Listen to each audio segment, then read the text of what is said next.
I believe that African Americans are at a pivotal point in history. The world is not waiting for us to wake up to our power. It is time for African Americans to take a seat at the table, not only in America, but also in the global economy. Unfortunately, we continue to place our power in the hands of those who have historically oppressed us, and even worse, we continue to oppress each other. He said, you spend all your time thinking about us, and we don't spend any of our time thinking about you. Therefore, if you're not thinking about you, and we damn sure ain't thinking about you, who's thinking about you? Good morning, good afternoon, good evening, wherever you're watching from. Welcome back to my YouTube space. I am the Kenyan Beast, of course. We are doing it the African way every day, every time. Now, there is this video we are going to watch today, Dr. George, I think, Dr. George Fraser. He was giving advice to Black Americans. And I've watched the video and he is right. He's a white man. And I think he gave out good advice to Black Americans. Because not to only Black Americans, but to Africans too. Africans and all Black people need to hear or to watch this video. And the advice that is here, I think it's perfect. Sometimes Black people, we take a lot of times to complain about white people. Sometimes as Black people, we take a lot of hours, 6 hours, 8 hours, 12 hours a day just to complain about this is not done, we cannot do this has not been done because of white people. Sometimes our leaders, they took power. They take power. After taking power, they don't do what they told us, or they don't fulfill their promises. At the end of the day, when they are out of that power, they will complain about the white people. And white people, on the other hand, they don't think about us. And if they are thinking about us, it is their duty, it is their work. That's the work they are doing. Their work is to sabotage Black people, or their work is to make sure we always think about them. But them, they are out there making better life, thinking about their children, family, no? And that's why in Black culture is being crucified, because our families or Black culture, families in black culture that does not survive, because you see there is mother and children, there is no father. But in white culture, most of them, you see, they take care of their families. So we as Black people, we are taking a lot of time, not only Black Americans, everyone who is Black, everyone who went through this depression or is going through this mental illness or mental health of colonization and slavery, everyone who is coming on that line thinking about white people, and we forget to build ourselves. I want you to watch this video of Dr. George, his advice to Black people, and then we come back and we talk about it. I have two definitions for leadership. To be a leader is to be awake and alert and to be dissatisfied at all times. Oh yes, we have come a long way, but we have much further to go. Therefore, brothers and sisters, I am not happy. But I am motivated by a positive anger directed towards positive change. What do we know about change? We know that you will never change that which you tolerate, and you will only change when you get angry.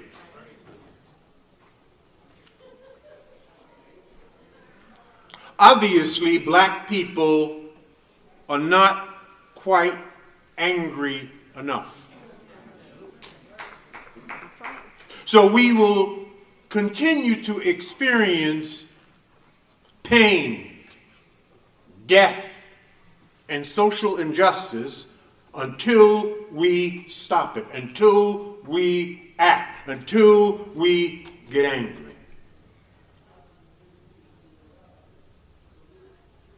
My second definition is that a leader defines reality and provides hope. A leader defines reality and provides hope. So I'm going to define reality as I see it, as a race man, as a Black man that has served our community for 40 years, that it's crisscrossed the world, has been every place that Black people have been dispersed, South Africa, Central Africa, East Africa, West Africa, all over North Africa, all over South America, and all over the Caribbean. I'm going to define that reality for you. I believe that African Americans are at a pivotal point in history. The world is not waiting for us to wake up to our power. It is time for African Americans to take a seat at the table, not only in America, but also in the global economy. Unfortunately, we continue to place our power in the hands of those who have historically oppressed us, and even worse, we continue to oppress each other. This is the meaning of internalized oppression. To continue to fall into the cultural hypnosis of thinking that white America controls our lives is a true abdication of our personal power, and the reality is that each and every day is an opportunity for us to create a new and powerful story in our culture, and unless we find a way to write this new story and to claim our power, there will be devastating implications for our community and for the world. In other words, brothers and sisters, there is no one to save us but us. In case no one told you this, I'm telling you this. They told me. They thought I was white. So, you know, Dr. Fraser, I was at an all-white event. I'm sort of, maybe God put me here as a spy, a double agent. We will not be saving black people. No. In fact, white folks are not even thinking about black people. Do you know who white folks are thinking about? They're thinking about white folks. They're thinking about their children, their wives, their husbands, their communities, their businesses, their educational system. They're not thinking about you. I had a good white friend who said to me not long ago, he said, George, I know the problem with black people. I said, oh, really? Really, Bob? What might that be? He said, you spend all your time thinking about us, and we don't spend any of our time thinking about you. Therefore, if you're not thinking about you, and we damn sure ain't thinking about you, who's thinking about you?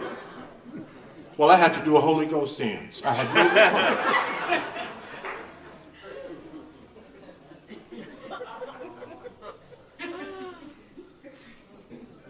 Sometimes I feel that we are searching for a key to an unlocked door. That the door to opportunity in this great country, this great racist white supremacist country, and it's racist and white supremacy, there's no question about that. It's in the DNA. You will not live to see that change. You will not fix that. There will have to be generations of white people that will simply have to die. Really, that's what's going to happen. You're not going to fix it. You cannot train that out of white people. They will have to die.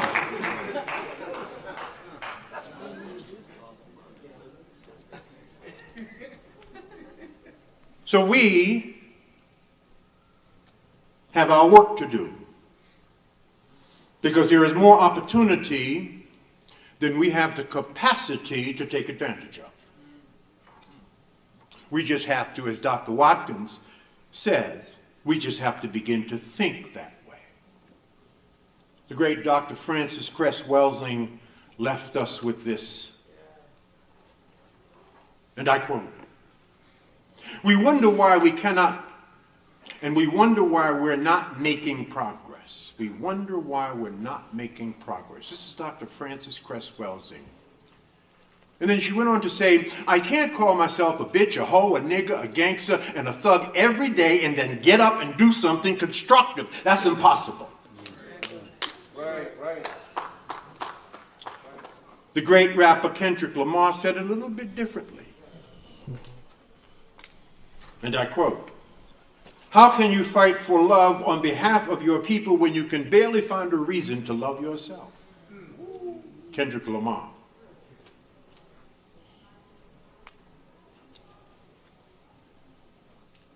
Drake said it a little bit differently. I happen to like Drake.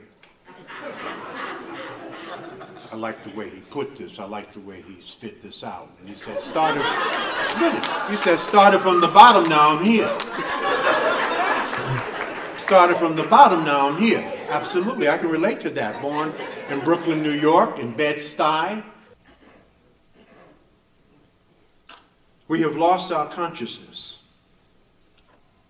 We must get our consciousness back. The fight for social justice is never ending. We will not achieve it in our lifetime. And as I said earlier, many more will die before this occurs. But that's how it's always been. In studying our people, I have noticed that it takes us about 100 years to achieve the things that we want to achieve. Our fight for freedom. Isn't it interesting that we achieved our freedom without guns or money? And it took us 250 years, but we achieved our freedom. That's how awesome black people are. We freed ourselves without guns or money. Why do you think we were able to do that? We were right, and they were wrong. And whenever you're operating out of goodness and righteousness, you will always win. We achieved our civil rights, voting rights, and public access from 1864 to 1964. It took 100 years, but we achieved it. And we did it without guns or money. Why were we able to do that? Because we were right. How do I know that we will achieve social justice? How do I know that we will close the income and wealth gap over time? I know because we are right and they are wrong. Black power. That's how I know. But we must chart a good and righteous course, and we must stay that course. And we must now understand that we must focus on wealth. We must focus on economic development and wealth creation. There are many ways to get there. We must answer the question that so many of us ask each and every day, but we don't have an answer. Why is wealth important? Not so that we buy more stuff. We don't need any more stuff. That's our problem. We have too much stuff. We are a consumption class of people. Jews are a merchant class. So we must shift our thinking from consumption class, because that's all we do, to a merchant class. We'll put a pin in that. I'll pick up on that in a moment. Why is wealth important? We are the only culture in the history of humankind that put political empowerment before economic empowerment. Last year we elected over 9,000 black public officials, and we're still at the bottom of the educational and economic heap. What does that mean? You cannot do it by politics alone. How dare you put that kind of pressure on our political leadership? But again, we are no fools. We were born at night, but not last night. We didn't come down here with the last drop of rain.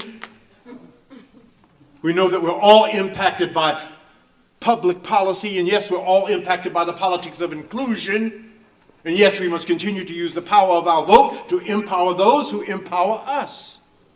If they're not empowering us, if we are not a plank in on their platform as it relates to economics and the upliftment of our people and communities, then don't vote for them. That's on you. Why is wealth important? Your wealth will determine where you live. Where you live will determine where your children go to school. Where your children go to school will determine the quality of your children's higher education, and the quality of your children's higher education will determine their lifelong earnings. And your children's lifelong earnings will determine where your children live. And where your children live will determine where your grandchildren go to school. And where your grandchildren go to school will determine the quality of your grandchildren's higher education, and that will determine their life. Do you see the cycle of poverty here? Why is wealth important? Dr. Boyce spoke so eloquently, so fabulously, so granularly of this, that in a market-based economy, in a democratic capitalistic society, in case no one has told you, the only color that really matters is green! So until our pile of green is as big and as high and as deep and as wide and as leveraged as any other cultural group's pile of green, we will never be considered an equal at the table of democratic capitalism. Why is wealth important? Because when we finish pontificating ad nauseum about our issues, somebody's got to write a check. Right. Our Jewish brothers and sisters can write a check. Our Asian brothers and sisters can write a check. Our Arab brothers and sisters can write a check. I've been to Dubai lately, and they can write some serious checks. Stupid money. They got stupid money. We can't write a check. Let me say that differently. We cannot even convene our people unless somebody else writes the check. Ask the NAACP. Ask the Congressional Black Caucus, which I've spoken at for 41 years straight. Ask the Urban League. If somebody else wasn't writing the check, we couldn't even meet. We must fix this in the 21st century. So I'm going to tell you a secret that no CPA will tell you. The tax system was set up for the landowner and the business owner.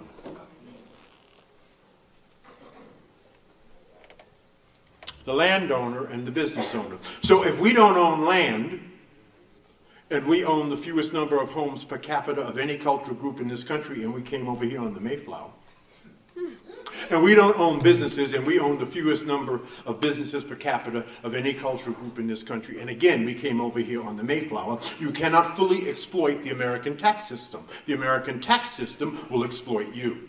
So one of the reasons Mitt Romney back in the day, when he was running against Obama, did not want you to see his tax returns. Why? Not because he did anything illegal. It's because he's a big-time landowner, big-time business owner, and he used the benefits of that land ownership and business owner to pay a micro percentage of tax, far less tax on a percentage basis than you and I will ever pay. America is about equity and ownership, and the idea that the black community can exercise effective power, and I think you said this, boys, political or otherwise, without simultaneously exercising economic power is a fantasy. That capitalism without capital is just ism. That's right. So the question becomes for us,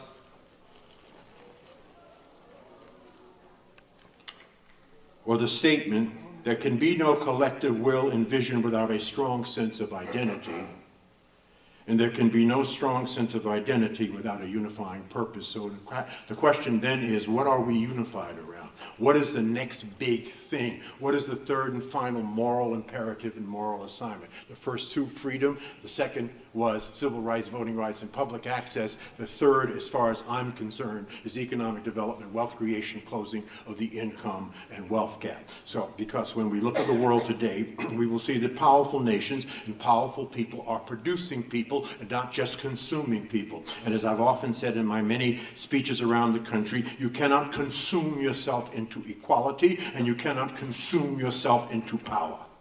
And those people who depend upon consumption will see as they consume the products of others and do not produce for themselves will ultimately be consumed by others. Therefore, in the 21st century, the goal for us as a community must be to become a community of owners and savers instead of a community of consumers and renters. Welcome back. Now, the advice he gave to Black Americans is the advice that I will love to hear. More so the part of Black people don't think about us. And if we don't, if we don't just wake up and be eyes open, we will be here centuries and centuries just talking about white people and complaining. As I said earlier, they don't think about us. They think about their families. And if you think white people think about us, you're wrong. Because if it's true they think about us, then that is their work. Let me tell you how this is their work. As a footballer, their work is to play. And they get money out of it, out of playing that game. As a child, when you're a student going to school, when you play, your parents will tell you to focus on what? On studies. That's not your work that time. Your work is to study. That's what we believe. So this playing football is not bad, but it's not your work. But them, when they play football, those footballers, that is their work. They are being paid to play. But you, when you play, what are you doing? Why are you playing? You are being squandered. Why are you playing? Go and read. Go and do something useful with your life. So this example is like this. White people are these footballers. This football they are playing is to focus with black people. And they are being paid. They are getting resources out of this. They are growing their economy. Their country is growing because of playing this African football. That is their work. That is their work. And their work is to make sure we give them attention. Their work is to make sure as fans we give them attention and playing that football. But you as an African, now your work is different. Your work maybe is to mine resources. Your work is to do agriculture.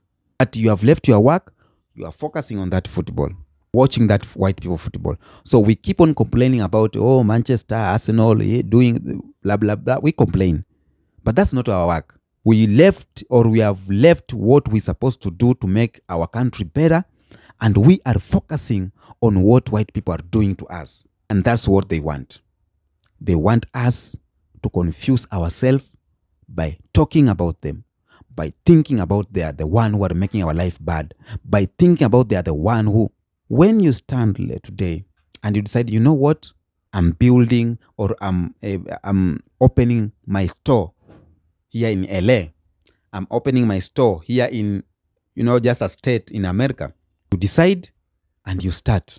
But when you start thinking about, oh no, white people cannot, the system cannot, you won't open. So that's the thing that's happening. We take a lot of time in thinking about white people and we cannot think about our unity.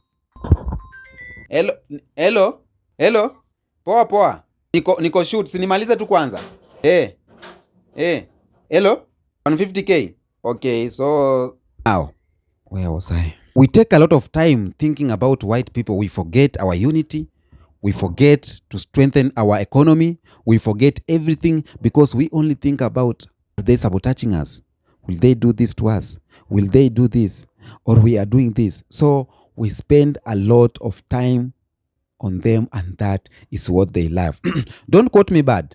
Don't quote me like I don't want to, us to talk about these white things. Of course, I talk about it. I teach about it. And I learn about it. Just to know my history. To know how it went through. But at the end, I will not stay my whole day complaining about white people. Complaining. I rather take that time to call up the unity of black people. When we call up the unity of black people, automatically we will not focus on them. When we call up the unity of black people, automatically our economy will grow. When we call up the unity of black people, automatically things will start changing in black communities. I know there are some people who came before me, older than me. They may, they may have different reason or different comments. Please tell me in the comment section. Now, just advice to this Dr. George has advised black people. But again, I think black people, we need this advice, of course. And one of the things why we need to, to be advised and to know is because to know or to be aware of our culture and history. Talking about culture and history, when you dive into the rich history of African Americans and African diaspora, understanding your roots can provide a sense of pride, purpose, and perspective. This I'm talking to black Americans. You need to learn the culture, learn the history, the youths. I know the older people, they know the history. But youth, the Gen Z, black Americans, we need to learn this history. Learn your own history because it is good, it is healthy. Let's not just think about how white people can do this, but our history, how it started, and then we see how we're going to change that. We need to be advised. Black people explore and engage with the broader African diaspora, including African and the Caribbean and beyond, to build solidarity and shared purpose. We all are black people, African in diaspora, Caribbeans, black Americans. We are all black. We need to have this solidarity. We need to talk with one language. What I've noticed, a lot of black Americans are complaining that indigenous Africans, they don't like them. Some Jamaicans, they are complaining maybe black Americans does not love them. So we need to stop this and to have solidarity. We need to build this solidarity because we have a shared reasons or shared purpose. You see, for example, a country like Mali, they have come together because they have same problem. So uniting, for them to be united, it's easy for them to tackle these issues. They keep mind 3 presidents together. It's easy for them to think and tackle these issues. Black Americans alone cannot think and solve the problem of racism. Black Americans alone cannot solve the problem of segregation or discrimination. But when you have the backup of Caribbean, when you have the backup of African, indigenous African diasporas, it will be easy. So we need to do that. We need to stop complaining about the white people and start focusing on how we can be together and how we can be united. That's we need to focus on to that. Black Americans, what we need to do is to economic empowerment, even Africans. Economic empowerment. We need to empower our economy, build financial literacy, understand wealth building strategies, including saving, investing, and entrepreneurship to strengthen individual and community financial independence. We need to circulate dollars within our community by supporting black-owned enterprises. If your black person has opened a business somewhere there, circulate that dollar. You black Americans, circulate that dollar in their shops. Make them, empower them. And by that, it will empower us all. Instead of complaining about black people, white people, it has been complained centuries after centuries. Now it is time to act. It is time to act. It is time to wake up and say no to racism. And we can only say no to racism by powering our economy. Let them see how we are thriving. Let them see the unity between us, all of us Africans and black people. Let us see that. That will end it automatically.